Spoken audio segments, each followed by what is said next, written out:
Gunakan headsetmu, nyalakan hotspot temanmu, gaskeun. Oke barudak, alhamdulillah, terima kasih ya.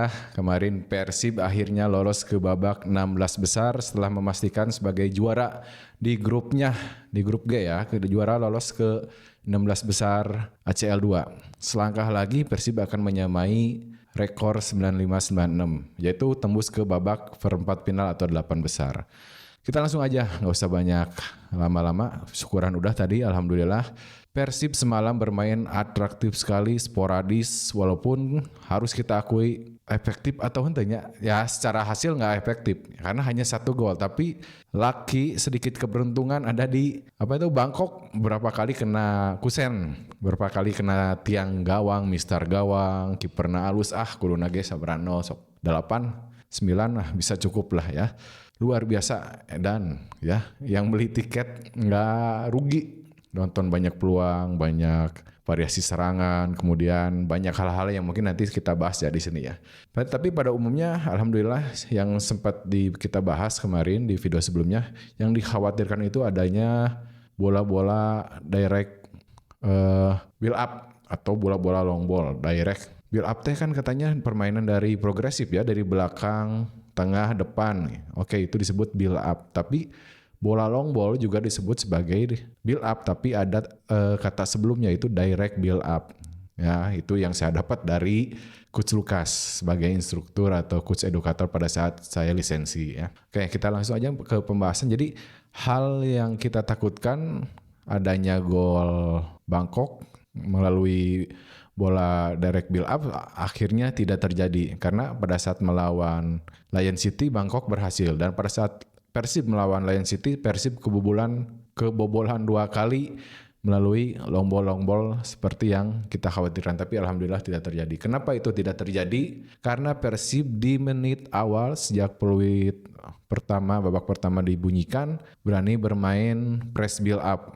Nah, nanti press build up-nya. Press build up itu adalah upaya melakukan pressure di area lawan pada saat akan melakukan serangan. Di area pertahanan lawan kita udah melakukan press, nah itu namanya press build up atau high pressing juga termasuk ya. Jadi mencegah lawan untuk melakukan build up, nah, itu namanya press build up. Di menit-menit pertama Persib udah melakukan hal seperti itu sehingga permainan Bangkok tidak berkembang, tidak ada build up, tidak progresif, tidak konstruktif. Nah, permainan-permainan seperti itu akhirnya bisa mencegah Bangkok untuk menguasai jalannya pertandingan, dan sebaliknya Persib bisa menguasai jalannya pertandingan. Semalam di babak pertama saya mencoba analisis manual, ada beberapa catatan. Corner aja kita sampai 9 kali corner. Kemudian ada 14 kali syuting termasuk dari Putros, Haye, Ramon, Luco, Baros, Berginyo gitu kan.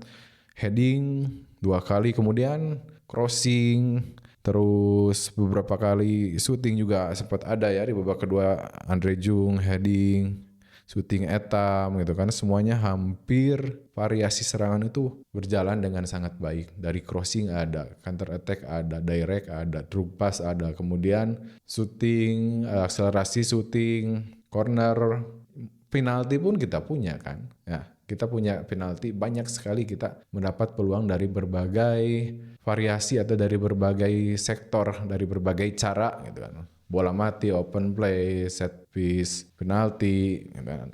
Tapi hanya satu yang berbuah menjadi gol, dan itu menjadi penentu juga, penentu kita lolos ke babak berikutnya. Tapi sempat ada momen serangan balik ya.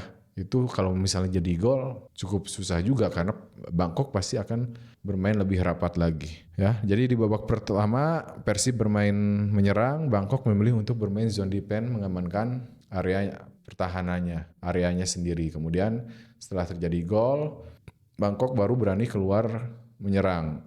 Tapi Persib juga sebaliknya kontra strategi lagi. Pada saat Bangkok menyerang, Persib mulai bermain zone defense delay ya. Jadi sehingga banyak komentar-komentar yang Persib itu menang hiji gol teh jadi cenderung bertahan.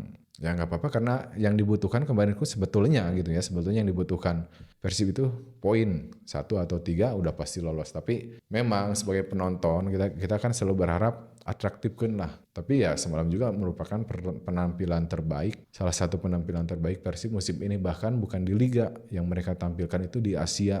Ada yang ngomen ya, coach asa ningali lawan PS biak, nah bukan. Kalau menurut saya Bangkok nu asa ningali lawan tim-tim besar Eropa pada saat melawan Persib. Kemarin starting line up-nya juga puntennya mungkin hanya Teja yang benar-benar tidak ada campuran diaspora ya, darah Indonesia pisan. 10 pemain lainnya merupakan pemain diaspora dan pemain asing. Nah, disinilah kalau tim kita mau bersaing di Asia, regulasi pemain asingnya tambahan. Benar ya, PSSI keputusannya untuk menambah regulasi pemain asing terbukti bisa membantu tim kita yang berlaga di Asia bersaing ya di kompetisi. Nah, sekarang kita langsung mulai ke analisis video yang sudah saya rangkum ya.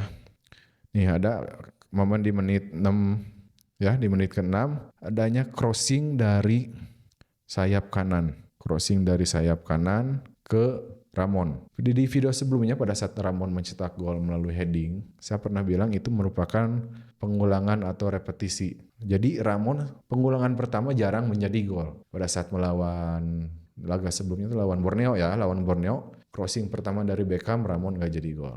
Crossing kedua dari Putros nggak jadi gol, yang ketiga dari Beckham baru jadi gol. Nah, di pertandingan semalam ada crossing menit ke 6:54 detik dari Luciano ke Ramon di heading tidak jadi gol. Nah, itu merupakan awal dari proses terjadinya gol nanti dari Ramon. Ya, jadi bukan serta-merta jadi gitu kan. Jadi ada beberapa proses dalam permainan pun, dalam pertandingan pun pada saat pertandingan jadi. Kemudian di menit ke-11 adanya momen harusnya Bangkok melakukan counter attack ya, pada saat itu di sayap kiri hampurannya saya sok patukar wae Baros jeung Berginyo.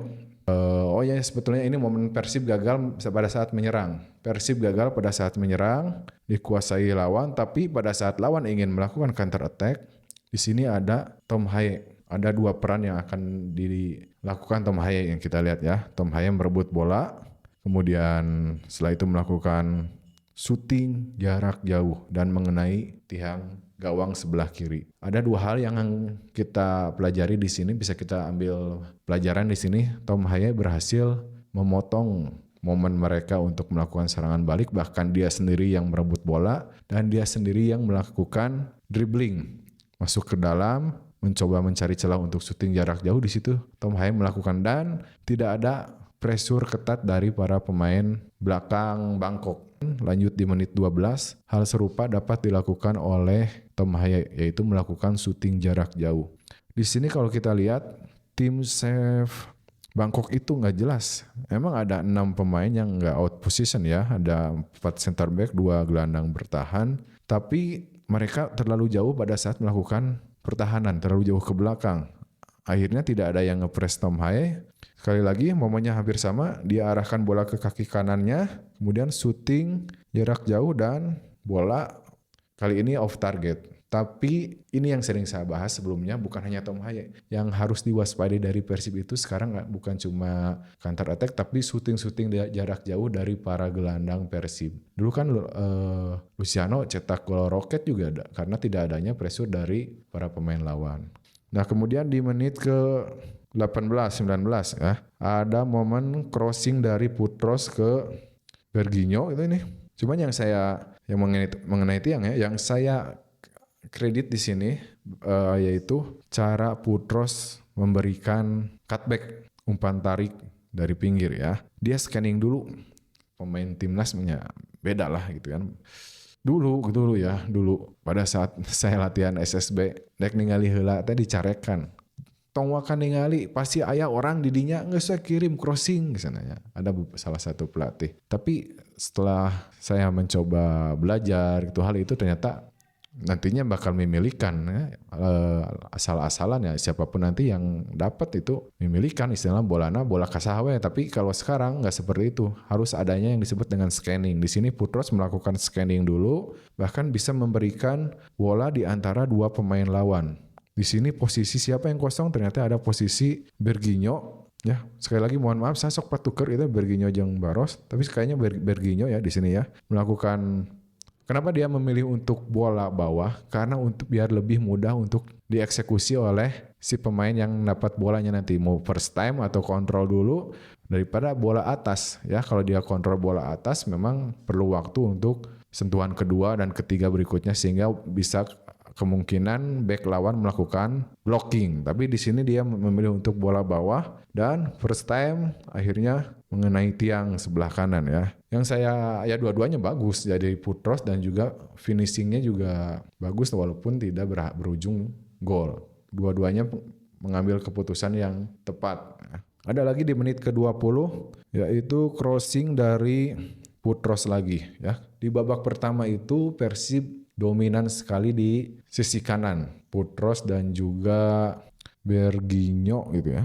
Ya, Berginho 2 kali crossing. Putros 5 kali crossing di babak pertama. Nah, di sini di menit ke-20 ada crossing yang sekali lagi ini hasil dari scanning yang dilakukan oleh Putros. Nggak asal-asalan crossingnya, dia ambil tiang 2 ya, tiang jauh dan di situ dapat dieksekusi tapi kipernya cukup bagus ya. Kemudian ada momen Persib hampir kebobolan nih ya. Ini kedudukan masih 0-0. Momen ini serangan balik dari lawan sepertinya ya, serangan balik dari Bangkok karena di sisi kiri kosong. Tidak ada fullback kiri Eliano ataupun Mark Locke yang mengisi kekosongan Eliano karena serangannya begitu cepat ya sehingga terlihat kosong. Dia udah berhadapan 1 lawan 1 dengan Teja tapi tidak terjadi gol. Nah, mudah-mudahan ini kedepannya bisa diantisipasi oleh Persib ya, apalagi di babak 16 besar. Kalau finishing lawan bagus itu udah bisa menjadi gol buat lawan. Ramon selalu menjadikan golnya itu sebagai bentuk dari repetisi atau pengulangan dari kejadian sebelumnya. Tadi kan saya bahas Ramon dapat bola dari Luciano walaupun di sisi yang berbeda ya. Peluang pertama Ramon melalui sundulan yaitu crossing dari sebelah kanan. Tapi gol ini ia dapat dari crossing sebelah kiri. Ya itu saya bilang Ramon itu benar-benar cerdik. Tahu lah benar belajar dari pengalaman tuh walaupun pengalamannya masih di pertandingan ini ya. Dia positioningnya bagus. Kemudian mengarahkan jalur bolanya juga lebih bagus lagi setelah mendapatkan kesempatan yang berikutnya gitu. Akhirnya jadi gol. Nah, di sini Berginho juga scanningnya bagus, crossingnya bagus, tepat walaupun dia melakukan sambil terjatuh ya. Dan ini nih ada momen serangan pelanggaran yang menurut saya tepat dilakukan oleh Beckham yaitu pada saat Bangkok mendapatkan Persib mendapatkan corner di menit ke-86. Ya, adanya corner, gagal, nomor 14 kuasai bola. Nah, ini momen pas yang dilakukan oleh Beckham. Ya, untungnya nih, perstat yang dilakukan nomor 14 dia mengarahkan bola ke belakang sehingga dia membelakangi gawang Persib. Artinya sebetulnya nggak bahaya, tapi Beckham langsung menempel. Kalau Beckham waktu itu delay, biarin dia balik badan dulu, bisa habis dengan long ball. Ya, di sini Beckham langsung menempel, bahkan melakukan pelanggaran. Ya, melakukan pelanggaran karena kalau nggak dilanggar nih beberapa pemain Persib pasti out position di sini dan kemungkinan terjadi serangan balik sangat berbahaya. Ini kalaupun nanti Beckham pelanggarannya agak sedikit keras kartu kuning, tapi menurut saya ini adalah satu momen yang tepat dilakukan oleh Beckham. Oke, itu aja Bobotoh. Terima kasih. Alhamdulillah sekali lagi kita bersyukur mudah-mudahan Persib kedepannya bisa lebih bagus lagi. Kita lolos sebagai juara grup. Tentu yang dihadapi nanti adalah merupakan runner up dari salah satu grup. Tapi bukan berarti runner up nanti di babak 16 besar lawannya nggak lebih kuat dari Persib. Bukan berarti seperti itu juga. Tapi secara keunggulan pada saat kita lolos sebagai juara grup ya diuntungkan dengan lawan yang lolos sebagai runner up. Jadi lawan tersebut bukan lawan yang terkuat di grup sebelumnya, di grup mereka ya. Terima kasih Bobotoh. Sekian dari saya. Wassalamualaikum warahmatullahi wabarakatuh.